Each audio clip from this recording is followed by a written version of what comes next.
السلام علیکم ورحمۃ اللہ۔ ریاست قطر کے آواز اردو ریڈیو سے پیش خدمت ہے آج کا پہلا نشریہ عائشہ مجاہد کی زبانی، اور پہلے اہم خبروں کا خلاصہ۔ صاحب سمو امیر کی طرف سے ذمہ داری سونپے جانے کے بعد قطر اولمپک کمیٹی کے صدر نے بصرہ میں 25ویں فٹ بال گلف کپ کی افتتاحی تقریب میں شرکت کی ہے۔ قطر فوڈ سیکورٹی کے شعبے میں خلیجی اور عربی سطح پر پہلے نمبر پر ہے۔ ملک بھر میں بارشوں کا سلسلہ جاری ہے اور فضائی رصدگاہوں نے گرج چمک کے ساتھ مزید بارشوں اور تیز ہواؤں کی تنبیہ جاری کی ہے۔ بن غفیر نے فلسطینی قیدیوں کے خلاف اپنے منصوبے شروع کر دیے ہیں اور وہ کوشش کر رہا ہے کہ پھانسیاں دوبارہ شروع کر دی جائیں۔ یہ تھا اہم خبروں کا خلاصہ۔ اب پیش خدمت ہے آج کا پہلا مفصل نشریہ۔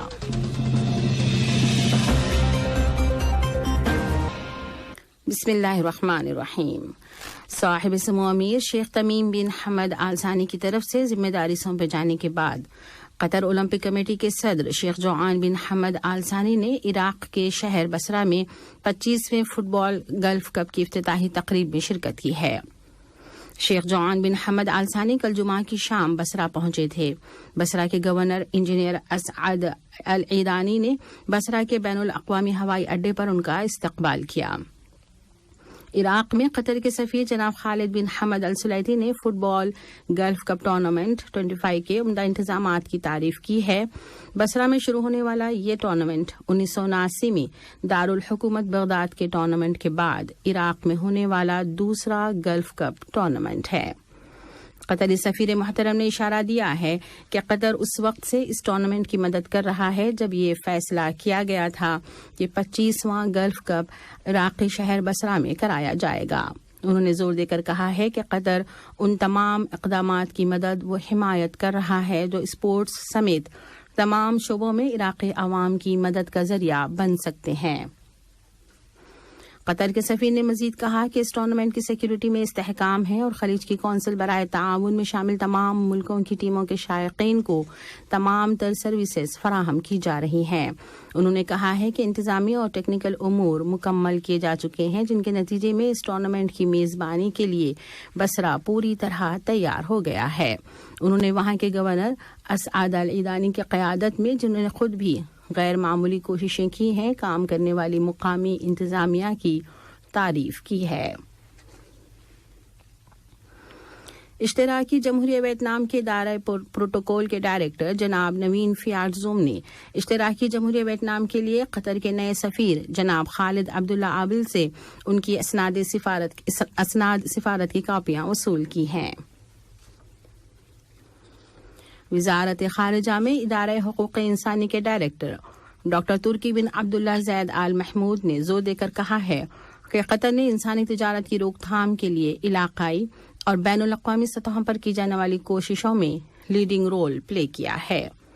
ڈاکٹر ترکی بن عبداللہ آل محمود قطر یونیورسٹی میں وزارت ثقافت کی سرپرستی میں منعقد کیے گئے ایک سمپوزیم سے خطاب کر رہے تھے جس کا عنوان رکھا گیا تھا ہماری انسانیت ہماری آزادی میں ہے۔ انہوں نے کہا ہے کہ ان کوششوں میں مقامی طور پر قوانین کے اجرا کے ساتھ بہت سی اصلاحات لائی گئی ہیں تاکہ انسانی تجارت بند کرانے کے لیے بین الاقوامی کوششوں کو فروغ دیا جا سکے۔ عرب مانیٹری فنڈ نے کہا ہے کہ ریاست قطر فوڈ سیکورٹی کے شعبے میں تمام خلیجی اور عربی ملکوں میں پہلے نمبر پر ہے۔ اس مانیٹری فنڈ نے تمام عرب ملکوں میں فوڈ سیکورٹی سے متعلق اپنی ایک اسٹڈی میں بتایا ہے کہ قطر نے 2018 سے 2023 تک فوڈ سیکورٹی کے بارے میں اپنی قومی حکمت عملی تیار کر لی تھی۔ ملک بھر میں آج بھی وقفے سے بارش کا سلسلہ جاری ہے اور فضائی رصدگاہوں کے ادارے نے متنبہ کیا ہے کہ دکھائی دینے کا افقی فاصلہ کم ہو جائے گا۔ ساحلی علاقوں میں بجلی کی کڑک کے ساتھ مزید بارش متوقع ہے۔ ہواؤں کی رفتار تیز ہو جائے گی اور سمندر کی لہریں بلند ہو جائیں گی۔ اس ادارے نے اس توقع کا اظہار کیا ہے کہ آج بھی مطلع ابر آلود رہے گا اور گرج چمک کے ساتھ مزید بارش ہوگی۔ ساحلی علاقوں میں سردی بڑھ جانے کی توقع ہے جبکہ سمندر میں بھی مطلع ابر آلود رہے گا اور مزید بارش ہوگی۔ ملک کے تمام متعلقہ ادارے بارشوں کے پانیوں سے نمٹنے کے لیے آپس میں کوآرڈینیشن کرتے ہوئے سرگرم عمل ہیں۔ اللہ تعالیٰ ان بارشوں کو اپنے بندوں اور زمین کے لیے باعث رحمت بنائے۔ اسرائیل نے فلسطینی انتظامیہ کے خلاف پابندیاں نافذ کر دینے کا اعلان کر دیا ہے تاکہ وہ گزشتہ دنوں کی جانے والی اپنی سرگرمیوں کی قیمت چکائے۔ واضح رہے کہ اقوام متحدہ کی جنرل اسمبلی نے ایک قرارداد منظور کی تھی جس میں بین الاقوامی عدالت انصاف سے فلسطینی سرزمین پر اسرائیلی قبضے کے مسئلے کے بارے میں عدالت کی رائے معلوم کی گئی تھی۔ اسرائیلی وزیر اعظم کے دفتر نے اپنے ایک بیان میں کہا ہے کہ کابینہ نے فلسطینی انتظامیہ کی جانب سے گزشتہ ہفتے بین الاقوامی عدالت انصاف کی طرف کی جانے کی سرگرمیوں کی پاداش میں اس کے خلاف متعدد کارروائیاں کرنے کے اقدامات کی منظوری دے دی ہے۔ فلسطینی وزارت خارجہ نے اس اسرائیلی فیصلے کی مذمت کی ہے اور زور دے کر کہا ہے کہ قبضے کی جانب سے کیے جانے والے اقدامات فلسطینی عوام اور ان کی قیادت کو اس قبضے کے خاتمے کے لیے سیاسی اور قانونی سرگرمیاں جاری رکھنے سے نہیں روک سکتے۔ ادھر اسرائیلی وزیر قومی سلامتی اور یہودی طاقت نامی پارٹی کے لیڈر ایتمار بن غفیر نے اسرائیلی جیلوں میں قید فلسطینی قیدیوں کے خلاف اپنی سرگرمیاں شروع کر دی ہیں۔ بن غفیر نے اپنے ایک ٹویٹ میں لکھا ہے کہ وہ ایک ایسے قانون کو لانے کے منصوبے پر کام کر رہا ہے جس کی بنیاد پر ان تمام قیدیوں کو پھانسیاں دے دی جائیں جو اسرائیلیوں کے قتل یا قتل کی کوشش کے الزام میں پکڑے گئے ہوں۔ اقوام متحدہ میں اسرائیلی سفیر جلعاد اردان نے انکشاف کیا ہے کہ اس کے ملک اور امریکہ کے درمیان پہلے ہی یہ طے کر لیا گیا تھا کہ سلامتی کونسل کے اجلاس میں اسرائیل کی مذمت میں کوئی مشترکہ بیان جاری نہیں ہونے دیا جائے گا اور اسے ویٹو کر دیا جائے گا۔ اس نے کہا ہے کہ امریکی ویٹو اسرائیل کا اسٹریٹجک ہتھیار ہے۔ واضح رہے کہ اقوام متحدہ کی سلامتی کونسل کے ممبران نے زور دے کر کہا ہے کہ مسجد اقصی اور القدس کی موجودہ حیثیت کی حفاظت کی جائے۔ موجودہ اسرائیلی حکومت کا وزیر قومی سلامتی ایتمار بن غفیر چند روز قبل مسجد اقصی پر چڑھائی کا ارتکاب کر چکا ہے۔ پاکستان کی فوج نے کہا ہے کہ اس کی فورسز پاکستان کے شمال مغربی علاقے میں ایک بڑی مسلح کارروائی ناکام بنانے میں کامیاب ہو گئی ہیں اور 11 عناصر ہلاک کر دیے گئے ہیں۔ فوج کے بیان کے مطابق سیکورٹی فورسز نے سراغ رسانے کی معلومات کی بنیاد پر افغان سرحد کے قریب وزیرستان کے قصبے وانا میں ایک سیکورٹی آپریشن کیا جس میں مسلح عناصر کے قبضے سے بڑی تعداد میں ہتھیار اور گولہ بارود برآمد کر لیا گیا۔ چاڈ کی حکومت نے اعلان کیا ہے کہ اس نے کچھ فوجی افسروں کی جانب سے ملک کے آئینی نظام اور جمہوری اداروں کو نقصان پہنچانے کے مقصد سے استحکام کو سبوتاژ کرنے کی ایک کوشش ناکام بنا دی ہے۔ حکومت کے ترجمان نے ایک بیان میں کہا ہے کہ فوج کے 11 افسروں کے گروپ نے یہ پلان تیار کیا تھا اور سیکورٹی فورسز نے گزشتہ مہینے دسمبر کی 8 تاریخ سے انہیں حراست میں لینا شروع کر دیا تھا۔ چاڈ کی حکومت میں کمیونیکیشن کے وزیر اور حکومتی ترجمان عزیز محمد صالح نے بتایا ہے کہ ان لوگوں کے خلاف عدالتی تحقیقات شروع کر دی گئی ہیں۔ فرانس کے پرائیویٹ ڈاکٹروں نے دارالحکومت پیرس کی سڑکوں پر مظاہرہ کیا ہے۔ وہ حکومت سے مطالبہ کر رہے ہیں کہ ان کے مطالبات پر ان کے ساتھ مذاکرات اور سنجیدہ اقدامات کیے جائیں۔ ان کے مطالبات میں ان کے کام کے ماحول کو بہتر بنانے اور مریضوں کے معائنے کی فیس میں اضافہ شامل ہے۔ ادھر برطانیہ میں ٹرانسپورٹ کی ہڑتالیں پھر سے شروع کر دی گئی ہیں جبکہ کرسمس کے دنوں میں وہاں اس شعبے میں افراتفری پیدا ہو گئی تھی۔ انگلینڈ، اسکاٹ لینڈ اور ویلز میں ٹرینوں کا نیٹ ورک ریل گاڑیوں کے ڈرائیوروں کی ہڑتال کی وجہ سے تقریباً ٹھپ ہو کر رہ گیا تھا جبکہ ریلوے کے دوسرے شعبوں کے بھی تقریباً 80,000 ملازمین ہڑتال پر چلے گئے تھے۔ برطانیہ کی حکومت اب ایسے قوانین لانے کا ارادہ رکھتی ہے جن کے ذریعے صحت، تعلیم اور ٹرانسپورٹ سمیت اہم شعبوں میں ہڑتال کرانے سے متعلق ٹریڈ یونینز کے اختیارات کو محدود کر دیا جائے۔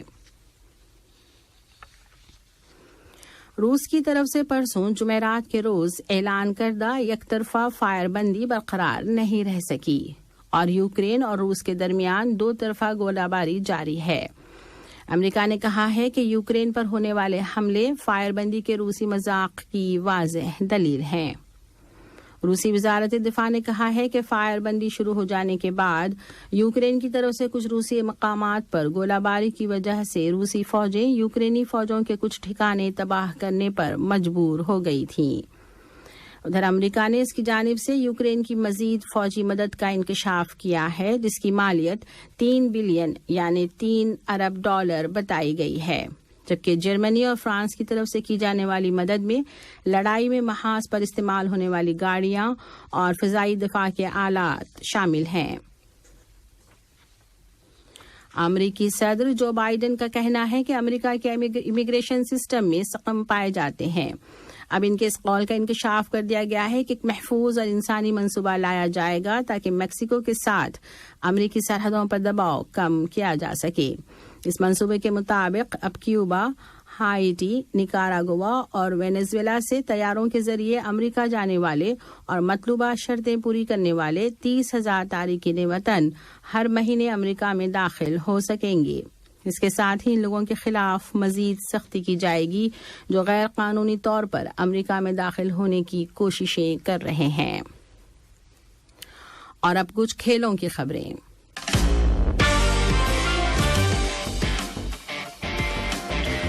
قطر اولمپک کمیٹی کے صدر شیخ جوان بن حمد آل ثانی نے کل شام عراق کے شہر بصرہ میں 25ویں فٹ بال گلف کپ کی افتتاحی تقریب میں شرکت کی ہے۔ فٹ بال کی ورلڈ فیڈریشن فیفا کے صدر گیانی انفانٹینو، فٹ بال کی متعدد خلیجی اور عربی فیڈریشنز کے سربراہان جن میں قطری اور خلیجی فیڈریشنز کے صدر شیخ حمد بن خلیفہ بن احمد آل ثانی سر فہرست ہیں، اور علاقے کے ملکوں کی سپورٹس سے تعلق رکھنے والی شخصیتیں بھی اس تقریب میں شریک تھیں۔ قطر کی فٹ بال کی نیشنل ٹیم 25ویں فٹ بال گلف کپ میں آج بصرہ کے پورٹ اسٹیڈیم میں کویت کی نیشنل ٹیم کے ساتھ میچ کھیلے گی۔ بصرہ کے انٹرنیشنل اسٹیڈیم میں کل رات فٹ بال گلف کپ کا افتتاحی میچ گروپ اے میں شامل میزبان ملک عراق اور عمان کی ٹیموں کے درمیان کھیلا گیا، جس میں کوئی ٹیم بھی کوئی گول نہیں کر سکی۔ اس طرح دونوں ٹیموں کو ایک پوائنٹ مل گیا۔ فٹ بال گلف کپ 25 ٹورنامنٹ میں 8 ٹیمیں حصہ لے رہی ہیں، جنہیں 2 گروپوں میں تقسیم کیا گیا ہے۔ گروپ اے میں عراق، سعودی عرب، عمان اور یمن کی ٹیمیں ہیں جن کے میچ بصرہ کے انٹرنیشنل اسٹیڈیم میں کھیلے جا رہے ہیں، جبکہ گروپ بی میں قطر، امارات، بحرین اور کویت کی ٹیمیں ہیں جن کے میچز بصرہ کے پورٹ اسٹیڈیم میں کھیلے جائیں گے۔ جرمنی کی بائرن میونخ کی فٹ بال ٹیم کا مشن اپنی ٹیم کے لیے ونٹر کیمپ کے انتظامات کے لیے کل دوحہ پہنچ گیا ہے۔ یہ ٹیم اب تک جرمنی کے سب سے زیادہ ٹائٹلز جیتنے کا اعزاز رکھتی ہے، اور اسپائر زون میں اس کا یہ کیمپ 12 جنوری تک جاری رہے گا۔ اس مشن میں 21 کھلاڑی شامل ہیں، البتہ ٹیم کے 4 کھلاڑیوں کو میڈیکل ٹیم نے میونخ ہی میں رہنے کی ہدایت کی ہے۔ پاکستان اور نیوزی لینڈ کے درمیان کراچی میں کھیلا گیا دوسرا ٹیسٹ ڈرا ہو گیا۔ گرین کیپس 15 رنز اور کیوی ٹیم 1 وکٹ سے فتح سے دور رہی۔ خراب روشنی کے باعث میچ 3 اوورز پہلے ہی ختم کر دیا گیا۔ دونوں ٹیموں کے درمیان 2 ٹیسٹ میچز پر مشتمل سیریز بھی 0-0 سے ڈرا ہو گئی۔ بنگلہ دیش پریمیئر لیگ کا آج سے آغاز ہو رہا ہے۔ لیگ میں 7 ٹیمیں شریک ہیں۔ پاکستانی کھلاڑیوں سمیت کئی نوجوان کرکٹرز ایونٹ کا حصہ ہیں۔ لیگ کا افتتاحی میچ چاٹگام ٹائیگرز اور سلہٹ اسٹرائکرز کے درمیان کھیلا جائے گا۔ آج کا یہ نشریہ ختم ہونے سے قبل اہم خبروں کا خلاصہ ایک مرتبہ پھر پیش خدمت ہے۔ صاحب سمو امیر کی طرف سے ذمہ داری سونپے جانے کے بعد قطر اولمپک کمیٹی کے صدر نے بصرہ میں 25ویں فٹ بال گلف کپ کی افتتاحی تقریب میں شرکت کی ہے۔ قطر فوڈ سیکورٹی کے شعبے میں خلیجی اور عربی سطح پر پہلے نمبر پر ہے۔ ملک بھر میں بارشوں کا سلسلہ جاری ہے اور فضائی رصدگاہوں نے گرج چمک کے ساتھ مزید بارشوں اور تیز ہواؤں کی تنبیہ جاری کی ہے۔ بن غفیر نے فلسطینی قیدیوں کے خلاف اپنے منصوبے شروع کر دیے ہیں اور وہ کوشش کر رہا ہے کہ پھانسیاں دوبارہ شروع کر دی جائیں۔